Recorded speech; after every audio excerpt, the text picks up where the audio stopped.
dar inicio a la actividad. Ya son las 9:11 y bueno, vamos a compartir un poquito lo que es esa relación directa como parte de la filosofía, en este caso la epistemología, pero además de la incidencia profunda que tiene en todo aspecto científico y en la investigación. La epistemología, voy a compartir aquí unas presentaciones, si se quieren, bastante sencillitas, pero con una profundidad de lo que requiere lo que es la formación de los enfoques epistemológicos y del conocimiento base en cuanto a todo lo que tiene que ver con la construcción de ciencia, con los aportes a la ciencia y al conocimiento. Si bien hemos hablado de que la epistemología es la parte de la filosofía, pero que se encarga del tratado de las teorías del conocimiento, considerando ese arte epistémico desde su origen, cómo se forma, cómo se trata y hacia dónde nos dirige, que viene siendo ese fin o viene siendo el principio teleológico de los procesos teóricos dentro de la investigación. Nosotros aquí tenemos, en primer lugar, hablando de qué es filosofía, pero esta reflexión la tenemos en segundo orden, es decir, fue citada por Moulines en 1991, pero que caracterizó a planteamientos que presentaba para su momento el filósofo Kant en cuanto a lo que es filosofía. Entonces aquí tenemos que se puede entender como una reflexión de segundo orden en las que se trata de obtener ideas claras y distintas acerca de reflexiones de primer orden, de todo género inventadas por la humanidad en el transcurso del tiempo. ¿Esto qué quiere decir? Nosotros día a día filosofamos y filosofamos sobre ya teorías preconcebidas. Por eso es que se llaman reflexiones de segundo orden. Si nos vamos a nuestra filosofía antigua, podríamos hablar que esas primeras formaciones teóricas o concepciones que se generaron a partir de las reflexiones, ya sea de filósofos tan reconocidos como Aristóteles, Sócrates, Platón, quienes dan inicio a procesos filosóficos sin ir a los filósofos, por supuesto, que también los antecedían como Tales de Mileto, pero que bien, ellos vinieron generando un proceso de construcción de ciencia y conocimiento y que hoy por hoy nosotros hacemos reflexión acerca de ello, claramente en segundo orden, pero partiendo de bases epistémicas ya consolidadas y que han sido comprobadas de manera contundente o fiabilizada de acuerdo al apego que le hemos dado nosotros en citarlos en esa crítica científica. Y todas estas invenciones que se generaron en la humanidad hoy por hoy nos sirven a nosotros de base del conocimiento. Por eso que se ha caracterizado los productos de la actividad filosófica como meta X, donde X puede interpretarse como cualquier producto intelectual. Y meta, por supuesto, viene siendo esa globalidad en la cual nosotros vamos a intentar descifrar a ese X de acuerdo al interés que tenga el investigador para poder obtener resultados también viables, fiables o confiables de acuerdo al interés del enfoque que coloquen en cuanto a la construcción de las investigaciones. Me gustaría escuchar a Igle y al ingeniero Lobo alguna reflexión acerca de lo que es filosofía desde su propia cosmovisión. Hola, profe, me alegra que esté mejor y bueno, podamos compartir hoy este espacio de formación. Este, pues yo creo que eso de filosofar para la vida es bien importante, ¿sí? Y, y está en nuestro día a día, que si bien es cierto, después viene, se le da más rigurosidad científica y un proceso para llegar al conocimiento científico. hay una parte de conocimiento individual que constantemente estamos gestionando desde nuestro filosofar diario. Y ese proyecta nuestro paradigma o la diversidad de paradigma en que andamos en nuestro día a día. Digamos un ejemplo muy práctico, cuando me pongo como mamá muy conductista, entonces empiezo a filosofar con mi hija desde un paradigma positivista. De pronto, cuando doy más participación y escucho más, paso al paradigma constructivista y empiezo a crear conocimiento sobre esas ideas de maternidad, sobre esas ideas de educación, sobre esas ideas de conducta que tengo desde la praxis, ¿no? De verdad, Exactamente. me encantó cuando dijo el filosofar, ¿no? Y es una parte indispensable del desarrollo humano y es lo que nos lleva a ver diferentes perspectivas para siempre tomar y asumir la mejor como persona. Y por Bueno, supuesto que es parte de la epistemología de la investigación, porque en nuestro andar epistémico, investigativo, también pasamos por diferentes filosofares hasta asumir uno que es el que va a orientar la investigación. así es, y fíjate que sin querer trajo uno de los principios que Aristóteles se planteaba con relación a la perceptibilidad, esa percepción, no perfectibilidad, sino perceptibilidad. Planteaba que lo perceptible también formaba parte de esa razón del ser cuando se vinculaba al contexto, porque recuerde que una de las técnicas más necesarias y que utilizaron los filósofos fue la observación. Y ellos decían que en esa vinculación que tenía el ser humano con ese entorno también existía lo intrínseco, y ese intrínseco de percepción hacia algo podía ser sensorial, extrasensorial, o simplemente podría ser una percepción individual de acuerdo a las experiencias vividas.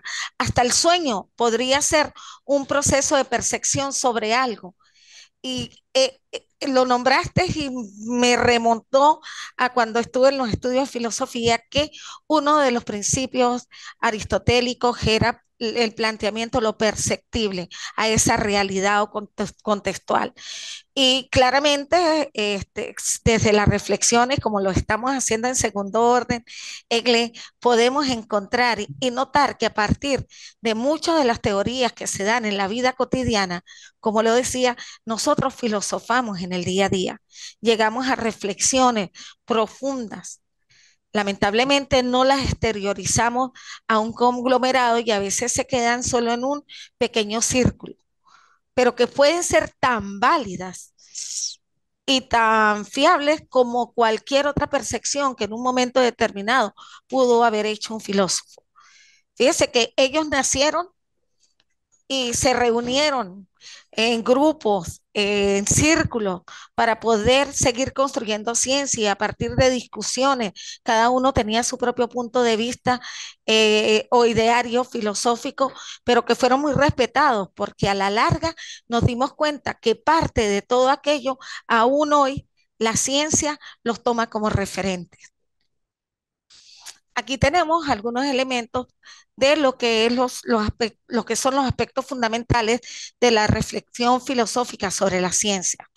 A lo mejor a ustedes les va a parecer extraño aquí los órdenes metodológicos, pero más adelante los vamos a ir descifrando, porque también le voy a hablar de lo que es la fractalidad y la recursividad como visiones realmente complejas y que nos permiten en el día a día de nuestro hacer investigativo y la construcción de ciencia tomar en consideración esos principios que bien van a ser muy valiosos para nosotros, más cuando estamos realizando investigaciones, estamos elaborando artículos científicos, construyendo tesis doctorales, o cuando estamos como parte de asesoría, tutoría, ante reflexiones también que vienen haciendo otros estudiosos y que bien nosotros pudiésemos aportarle.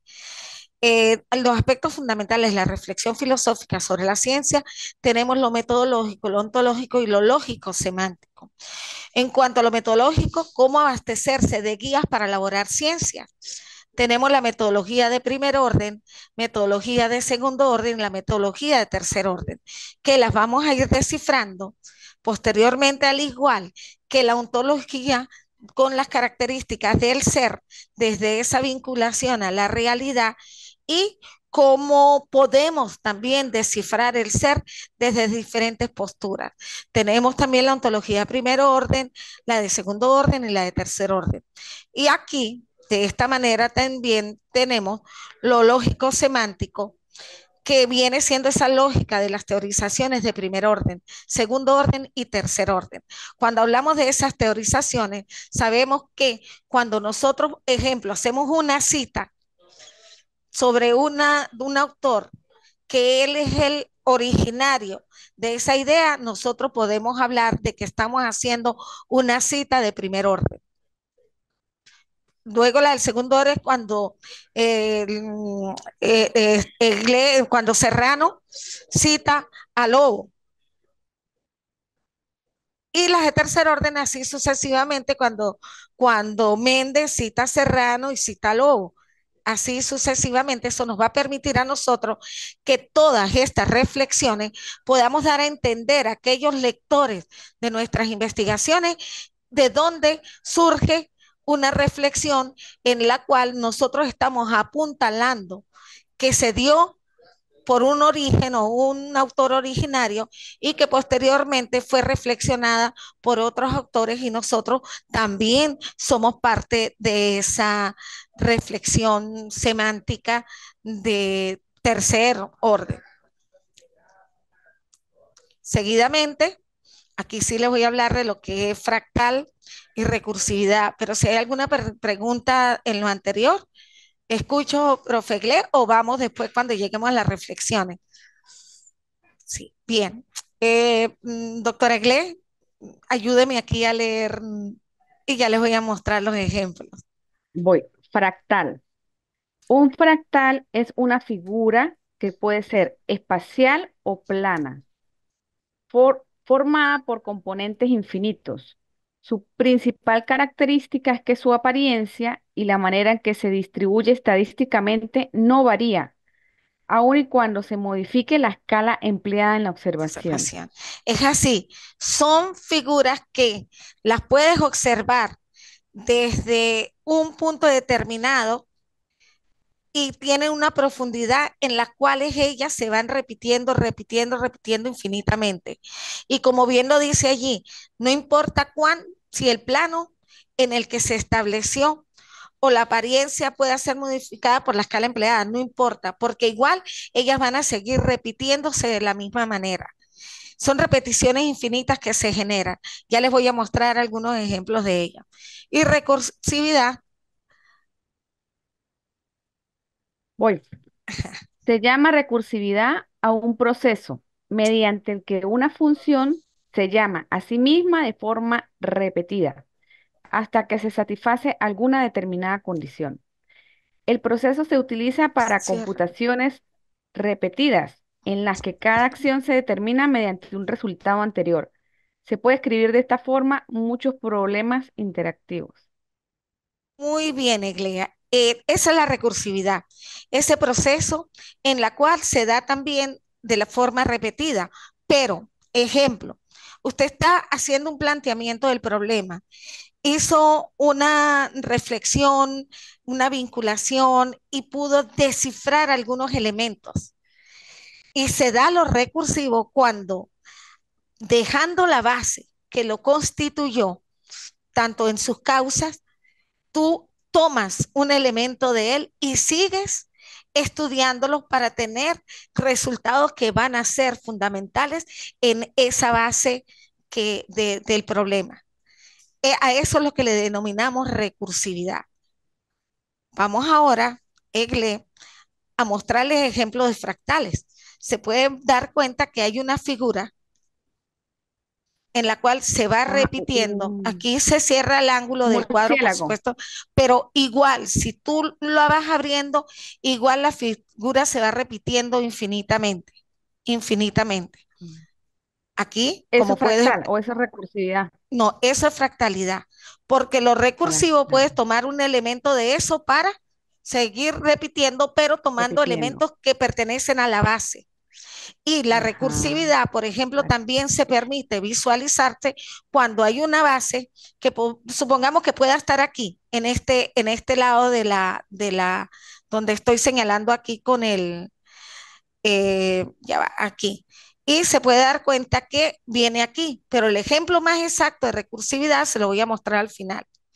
Estos son fractales porque se puede dar cuenta que aunque vienen de aquí, hay una continuidad en la cual eso se sigue dando a través de lo que es esa visión infinita de la fractalidad. Mira, aquí también.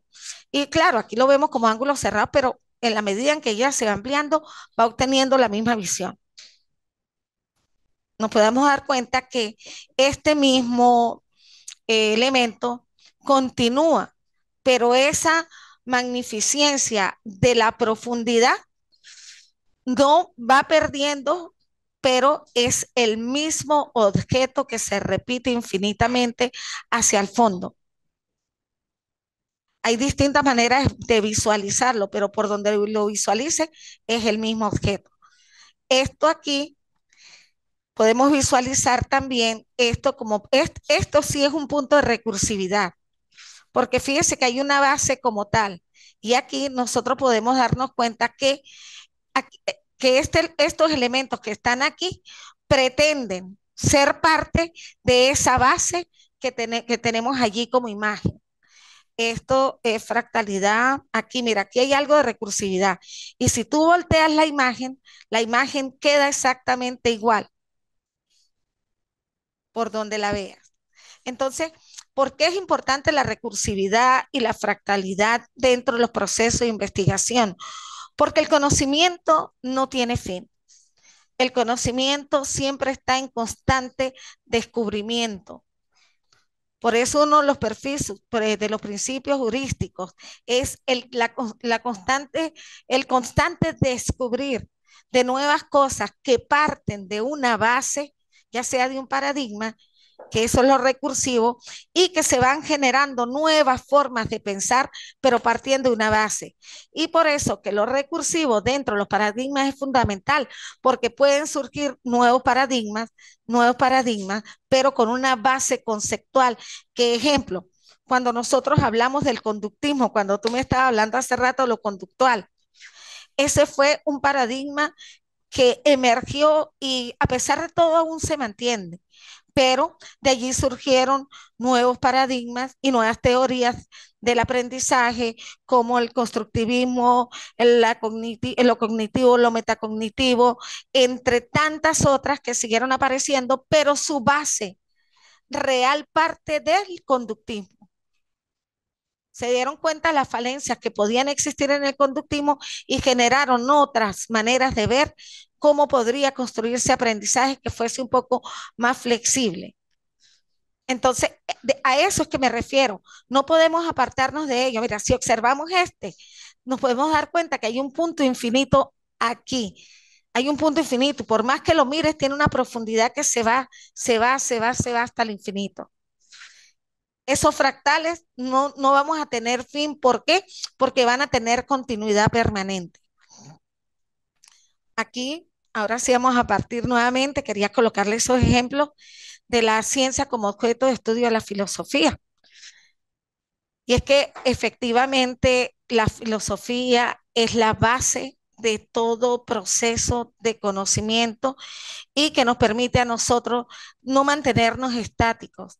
De allí también surge la corriente filosófica del relativismo, porque partimos que lo relativo también nos lleva a pensar de nuevas formas, de nuevas maneras, y que lo que es para uno cierto, para otro es relativo. Entonces, eso nos va ayudando a nosotros también a, mm, a procesar la información y a interesarnos a que como el conocimiento no es estático, es dialéctico, permite que en momentos determinados, porque el tiempo es fundamental, y esa evolución que se genera nos permite llegar a reflexiones más complejas y profundas. Pero además hoy tenemos a favor la tecnología. Hoy por hoy tenemos la inteligencia artificial, que hace mucho más sencillos también muchos procesos. Pero tenemos que estar claros, no podemos apartar la sensibilidad humana como parte esencial en la construcción de ciencia.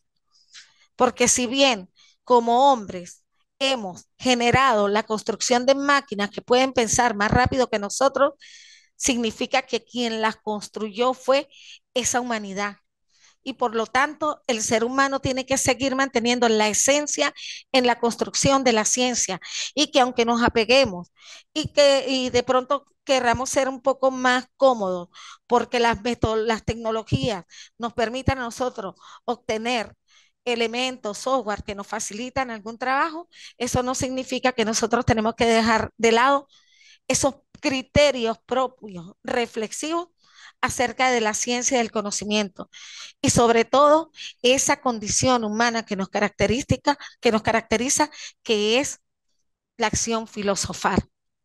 Eso no podemos perderlo. Aquí tenemos el caso de los internalistas, pues no toman en cuenta las influencias sociales, políticas y culturales. Esto lo leyeron ustedes en el Círculo de Viena. Ellos son más cerrados, y ellos dicen que lo observable no puede ser tan real como lo que ellos internamente pudiesen tener como conciencia. Los externalistas, la ciencia es producto del contexto cultural, político y sociológico. Y realmente, este, viéndolos desde el punto de vista en el que nosotros circundamos, yo estoy de acuerdo con Feyerabend. ¿Por qué? Porque nosotros no estamos aislados. Aunque fuésemos ermitaños, estaríamos viviendo en un contexto natural que nos permite vincularnos con esa realidad. Tal vez no social, pero sí en un contexto natural cuyas acciones generales en la política y en la sociedad repercuten directamente también dentro de ese contexto. Y el holismo, fragmentacionismo, ese viene siendo lo global, y por supuesto lo fragmentado, como nosotros a partir de allí podemos eh, hacer el estudio de una manera mucho más particular en aspectos que conforman esa globalidad, porque eso nos va a permitir a nosotros recoger elementos realmente contundentes para nosotros poder también llegar a esas reflexiones finales, a esas conclusiones acerca de la investigación que estemos realizando. A veces nos encontramos con criterios muy particulares que tienen su validez para momentos determinados, pero esa historicidad nos va permitiendo a nosotros llegar a reflexiones que aprendemos, desaprendemos, reaprendemos, permitiéndonos dejar o ir descartando algunos elementos que fueron aprendidos y aprehendidos con H, y que formaron parte de esa concepción social, política y cultural, pero que al mismo tiempo, después de reflexiones profundas, podemos llegar a descartarlas, tal vez por situaciones que nos afectan o porque nos interesamos más por otras posturas que se generan. Y eso es muy importante porque eso nos permite a nosotros esos elementos que le hablé anteriormente, como aprender, desaprender y reaprender. Vamos aquí nuevamente. Tenemos aquí también lo que es la ciencia como objeto de estudio de la filosofía, y aquí tenemos algunas reflexiones de lo que es la metacientífica, también lo metodológico, lo ontológico y lo lógico, que luego vamos a lo que es de primer orden, segundo orden, tercer orden en cada una de esas secciones. Bien, no sé si el ingeniero Lobo o el ingeniero o el doctor Giorgio o el doctor Lobo quisieran leer aquí un poco acerca de los aspectos los fundamentales de la reflexión filosófica sobre la ciencia. Sí, doctora, apoyar con la lectura aspectos fundamentales de la reflexión filosófica sobre la ciencia. Reflexión metacientífica. Se pueden entender por metaciencia muy diversos tipos de actividad intelectual. Es una forma muy general. La metaciencia se ocupa de la ciencia. Si ello se considera como una actividad filosófica, entonces la metaciencia es una parte o rama de la filosofía. Si se considera como una actividad científica, entonces la metaciencia forma parte del conjunto de la ciencia. En este último caso, se les llama a veces la ciencia de las ciencias. Gracias, doctor Giorgi. Allí podemos llegar a reflexionar acerca de algo. En sí, toda base de la ciencia parte de la filosofía. Por lo tanto, la reflexión metacientífica, el hecho de que diga reflexión significa que vamos a filosofar. Por lo tanto, no debe deslindarse de lo que es esa base epistémica de ser parte de la filosofía. Sin embargo, también hay autores que plantean que si la visualizamos, la vinculamos con lo que es la actividad científica, pudiese también ella tener esa vinculación a lo que es la ciencia. Y también cuando hablamos aquí de meta científica, podemos entender que todo aquello que está dado a la ciencia parte de la filosofía, pero al mismo tiempo de una construcción muy particular sobre lo que es la construcción sobre la metaciencia. Entonces, eh, están vinculadas. Nosotros no podemos desprender los elementos cuando la filosofía como madre de todas las ciencias nos permite a nosotros llegar a reflexiones profundas y a darle carácter de cientificidad a través ya sea de estudios profundos y complejos apegados a, como hablábamos anteriormente, a bases conceptuales, paradigmas o reflexiones filosóficas que ya han sido fiables, confiables durante la historia. De allí nosotros podemos seguir construyendo ciencia que nos permite a seguir acrecentando el conocimiento y a dar aportes significativos a la sociedad. Entonces, eso no podemos desligarla de alguna manera, independientemente que aquí diga que se considera ciencia de la ciencia o que se considera parte de la actividad de la filosofía. Entonces, ese es mi punto, ¿no? Mi particular reflexión acerca de ello, basada también en fundamentos teóricos y que bien, cada uno de ustedes también puede tener una reflexión propia acerca de lo que es la metaciencia.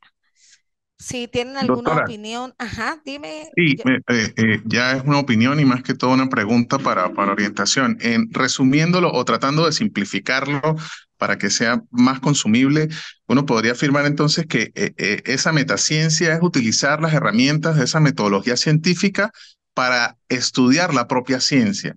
O sea, que el objeto de esa investigación científica es, utilizando los mismos métodos y las mismas herramientas de esa metodología científica para llegar a estudiar la propia ciencia en sí. Me trae Sí, muchos recuerdos de cuando vimos filosofía del derecho y entonces uno de los conceptos era de que filosofar era embarcarse hacia lo desconocido, ¿no?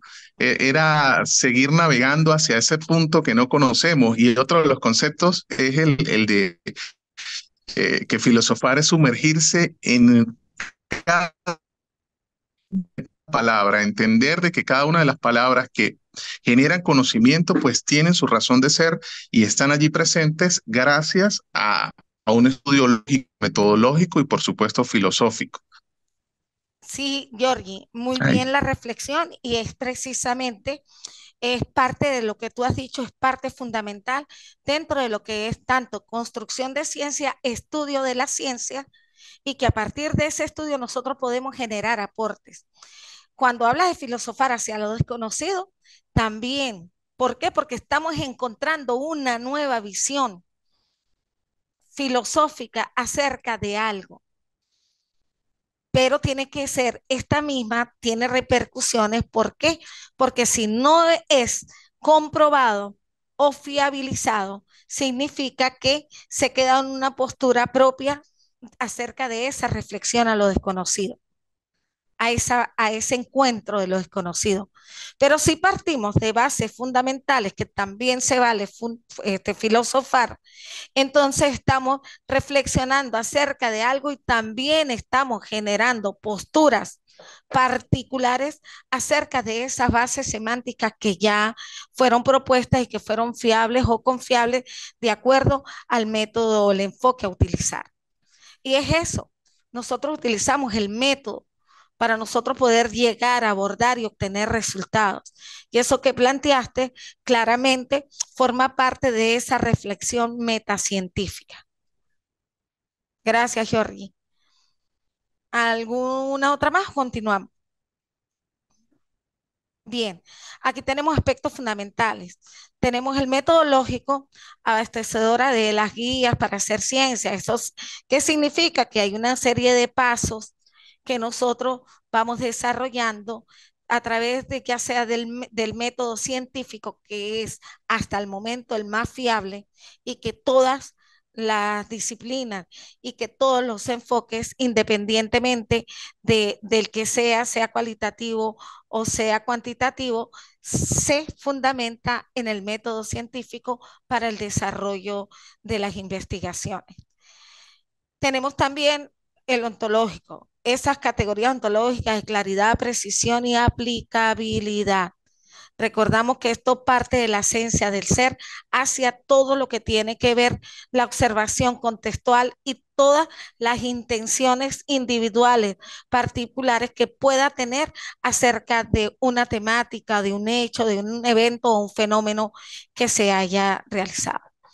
Y en cuanto a lo lógico semántico, tenemos el análisis lógico, que eso viene dado hacia esa construcción tanto sintáctica como semántica, o a todo el discurso que de alguna forma nosotros desarrollamos. Y generalmente queda plasmado en escritura, pero eso no significa que nosotros también podamos plasmarlo de manera comunicacional, oral, y que el mismo pueda ser reflexionado para luego ser también de cualquier forma escrito para que quede como referente y para que el mismo siga siendo aporte para otras investigaciones. Y eso es lo que debe significar en particular una tesis doctoral o un artículo científico. Es que no se quede en letra muerta, porque de lo contrario esa fiabilidad no va a alcanzar esos pronunciamientos que nosotros quisiéramos que fuesen como aportes a la sociedad del conocimiento. Es cierto que la sociedad científica también es un círculo, pero eso no significa que nosotros no tengamos accesibilidad a ellos, porque somos nosotros realmente los que reflexionamos acerca de lo que ellos envían a esa sociedad del conocimiento. Y somos nosotros los que tenemos que mantener posturas y criterios de acuerdo a esa concepción claramente, que esté definida, porque si es ambigua, tenemos que seguir profundizándola para tener un criterio más racional. Por ello es que la ciencia también se basa en la razón como parte fundamental de la construcción tanto de conocimiento que está dado a la construcción de ciencia. ¿Alguna pregunta? Aquí, como les decía, los muchachos no vieron, no, Georgie creo que no estuvo en las primeras presentaciones, pero en las primeras hablábamos de la metodología de primer orden, como las cuestiones metodológicas que son parte de la ciencia y de la filosofía y de la epistemología. Hablábamos de lo que eran las situaciones metodológicas de primer orden, segundo orden, tercer orden. Hablábamos de la ontológica de primer orden, segundo orden y tercer orden, y de las semánticas también de primer orden, segundo orden y tercer orden. Aquí bien tenemos las cuestiones metodológicas de tanto de primer orden, segundo orden y tercer orden, y cada una tiene unos ejemplos allí para diluir un poco y hacerlo más sencilla, porque sí entendemos que yo estoy aquí con gente muy preparada y que eso me encanta, pero al mismo tiempo también a veces hay situaciones semánticas que no son tan claras y nos pueden generar dudas. Entonces, la metodología de primer orden está constituida por las técnicas de investigación o técnicas de análisis de la disciplina, ya sean empíricas o formales. Y esas técnicas son las que nos permiten a nosotros tener bases reales para seguir avanzando en el proceso constructivo de la investigación que estamos desarrollando. Y esas técnicas claramente nosotros podemos observar que nos permitan a nosotros una reflexión profunda acerca de la metodología a seguir. Indicar las condiciones para plantear un experimento en forma correcta. Recordemos que allí utilizamos instrumentos a través ya sea de técnicas de la observación, podemos tener la encuesta, la entrevista, podemos tener hojas de observación, registros anecdóticos, podemos tener muchas formas para nosotros recopilar información científica, pero lo más importante aún es que nos permite a nosotros tener un proceso sistémico a través del método para que esos resultados realmente sean confiables o sean fiables. Aquí tenemos la metodología de segundo orden, tenemos la reflexión de segundo orden sobre la ciencia, criterios de evaluación de la práctica científica. Aquí, por ejemplo, ¿qué criterio debe tener un experimento para que sus resultados sean significativos? Para probar o refutar esa teoría. La metodología de segundo orden analiza la relación entre teoría o experimento. Aquí, si hablamos de la estadística, podemos tomar en consideración la fórmula de correlación de Pearson.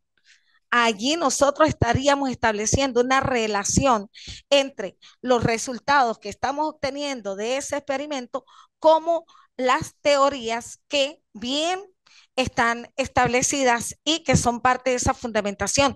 Pero si el experimento le da lo contrario, ya comenzaríamos a refutar esas teorías planteadas. Entonces, allí es donde la importancia de que tanto los instrumentos que se utilizaron en esa primera fase, luego esa correlación o esa relación o esa comparación que nosotros establezcamos acerca de los resultados de ese experimento con las teorías existentes, también nos va a dar a nosotros un resultado de confirmabilidad o de refutabilidad.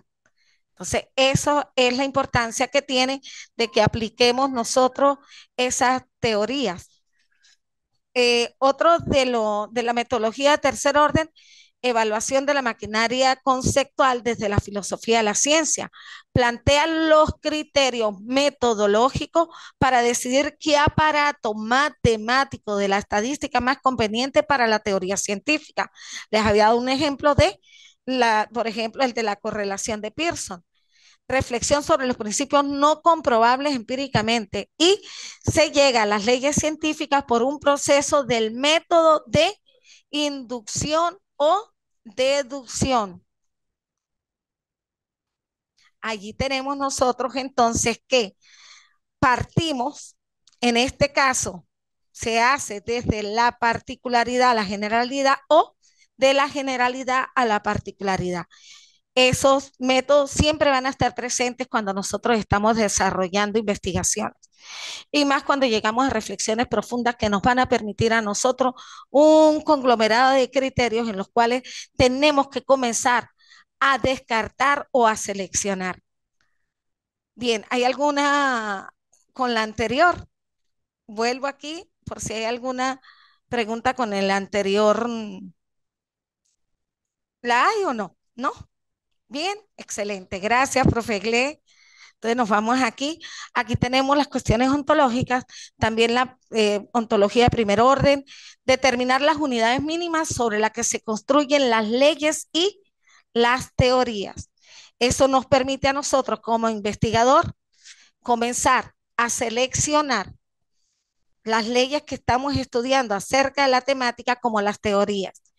Y pueden utilizarse científicamente los datos que nos dan la introspección para controlar la teoría psicológica. ¿Por qué?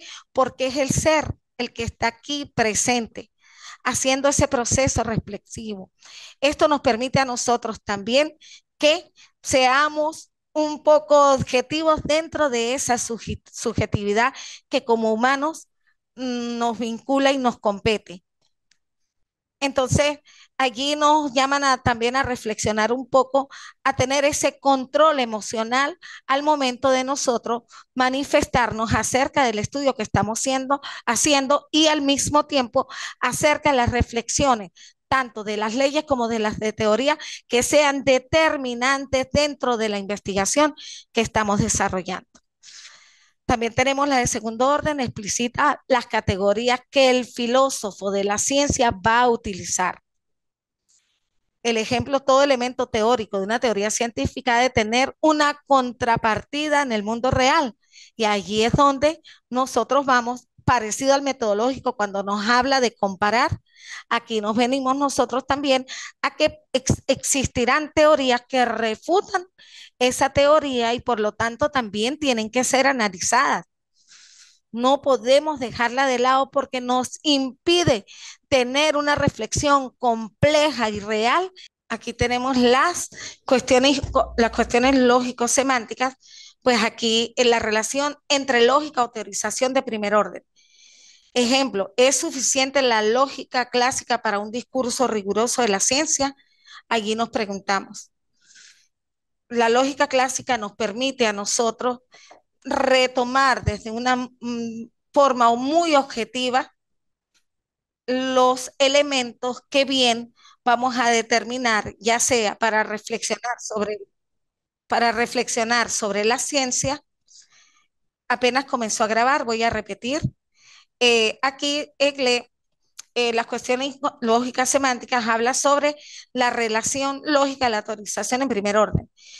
Dice como ejemplo, ¿es suficiente la lógica clásica para un discurso riguroso en la ciencia? Sí, es suficiente. ¿Por qué? Porque la lógica clásica precisamente busca la rigurosidad de el, el método científico.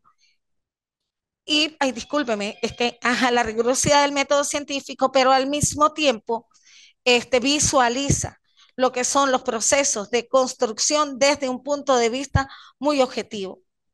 Y esas reflexiones claramente lo que tratan es de que en esa construcción de esos elementos científicos realmente partan de la rigurosidad de la ciencia. En la relación entre lógica y teorización de segundo orden, problema de la estructura formal de las teorías científicas. Son todas las lógicas equivalentes y en principio es suficiente la lógica clásica para trabajar cualquier ciencia. Ya lo habíamos dicho anteriormente, es suficiente, pero sin embargo, eso no significa que sea literalmente la única que puede utilizarse. Recuerde que en esa diversidad que la ciencia nos presenta, nosotros podemos manejarnos desde diferentes posturas, pero de que sí es suficiente hasta un momento determinado, porque recordemos también que dependiendo del enfoque en el cual nosotros vayamos a ser determinantes en el proceso de investigación, allí la misma puede ser tan suficiente como puede quedar relegada por otras formas o criterios más subjetivos del pensamiento. Relación entre lógica y teorización de tercer orden. ¿Cuál es la forma de expresar el contenido semántico de una teoría dada? Axiomatizándolo mediante la lógica de primer orden o mediante la lógica más la teoría de conjuntos mediante una teoría de tipo semántico. Disculpen, les dejo esta pregunta que se las voy a copiar, por supuesto, y esa va a ser la pregunta de la actividad de hoy. Apreciado Egle, doctor Giorgi, doctor Lobo, y para aquellos que posteriormente puedan entrar a el canal para ver la actividad. Bueno, que tengan excelentísimo día. Estoy atenta a cualquier inquietud o pregunta que quieran hacer.